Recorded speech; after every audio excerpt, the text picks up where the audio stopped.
All right, parents, listen up. A new warning this morning. Untested car seats are hitting the market and it's putting your children at risk. But don't worry, KOCO has your back. Here with us this morning is an expert on car seats, Laura Gamino, an injury prevention coordinator with OU Health. She's here to walk us through the dangers of these car seats. So Laura, thank you so much for joining us this morning. Can you talk about the dangers of the car seats and keeping people educated, why it's so important to let people know about these things? Thank you so much for having me. This is such an important topic, and actually, you know, properly restraining our child is the most important way that we can keep him safe and out of the trauma center, which is what our goal is. And at Oklahoma Children's Hospital, we have car seat checks twice a month, and that is actually where I found one of these. And the parents were just, you know, very shocked and upset. It's very surprising to think that car seats, this is a good one, but bad ones are even hitting the market. Can you explain how people are buying them, where they're getting them from? Both of them have told me, I've come across two, both of them have told me that they got them online and they were not cheap. One of them, like for a stroller and combination car seat, it was $350. So it's not like people were looking for a bargain or anything, and they look nice. And if you're a first-time parent especially, you won't notice any difference. You wouldn't know what to look for. You talk about noticing the difference and not knowing what to look for. So you actually brought some car seats with us today. This one right here is a good one. Can you walk us through how to know this is a good one, and then we'll bring the bad one on and then compare the differences? Yes, thank you.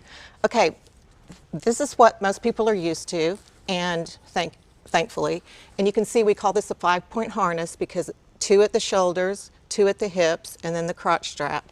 So it restrains the child in 5 places. It also has a chest clip. This is not required by law, actually, but all the American car seats do have this chest clip, and which goes right at the armpit level. But the other thing I wanted to point out is the warning stickers, and look at all these stickers telling you how to, for example, how to level it correctly for different weights of the children, whether it's you can use it in an airplane or not, and how to install it.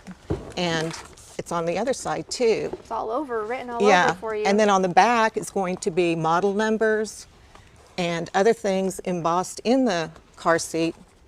And so it leads you to, you know, where to contact the manufacturer if you have any questions or anything like that. One other thing I wanted to point out was the measurements. We usually see, this is what we usually see. And just to show you, 1.5 inches. And so like when we see this, we're, just all this is going through our mind. You know, we see the 5-point harness, 1.5 inches, and we start looking and the height of the child and so on and so forth. And we also have a bad one here, so let me bring that one in and just explain to us the differences. I mean, this looks like a regular car seat, but for a new parent, it might be hard to detect why something like this isn't good. Yeah, someone came with their child in this, and the first thing to notice is it's a 3-point harness, just the crotch strap and the 2 shoulders, and actually this is what they have in Europe. They don't have 5-point, and the reason that they passed that law there is they just want it to be able to push it, get a child out quick. Easy access. Which you can do with the 5-point. But anyway, one thing that always catches my eye at least is the measurements. This one's going to be... It's 1 inch. Not as big as the other one. It's not, see how much smaller? Yeah, and you notice, I noticed that right away. I noticed the 3-point, there's no chest clip, and it has one label here. Compared to the other one where it had labels all over and warning labels. And then here there's nothing at all. Wow. And this sticker right here is for the EU, so these are European. But what it's missing is the barcode. Okay. And so each car seat would have its own individual barcode, just like everything else that we buy. So they're definitely great tips to look out for. I'm sure some people may have one of these bad car seats without knowing it. So what do you recommend if they do have a bad car seat? Get a new one. That may be hard for some people. Well, what I recommend people do is if they bought it like with a credit card or PayPal or anything, those entities will really, you know, go to bat for you and try to get your money back. But yes, you definitely need a different car seat. If it was European car seats are not legal to be used in the United States, and United States car seats are not legal to be used in the EU. But if it was a legitimate EU car seat, it would be a lot safer than this. So this is not safe for anybody. And of course, even a good car seat is not safe if your child isn't properly restrained. Do you have any tips to make sure that they're strapped in tightly? Yes, they can come to our car seat check, and we're happy to check them twice a month. And I'll follow up with the dates for you, but it is twice a month, usually the second and fourth Thursday, 8 a.m. to 10 a.m. It's always good for new parents. I mean, you may think you know how to strap in a child, but sometimes it's always better to just get advice from the experts, because those are your children. You want to make sure they are protected.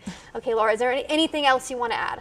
No, I'm just very grateful that you had me so we can spread the word and hopefully keep children safe. Definitely a lot of important information. So thank you for bringing these examples.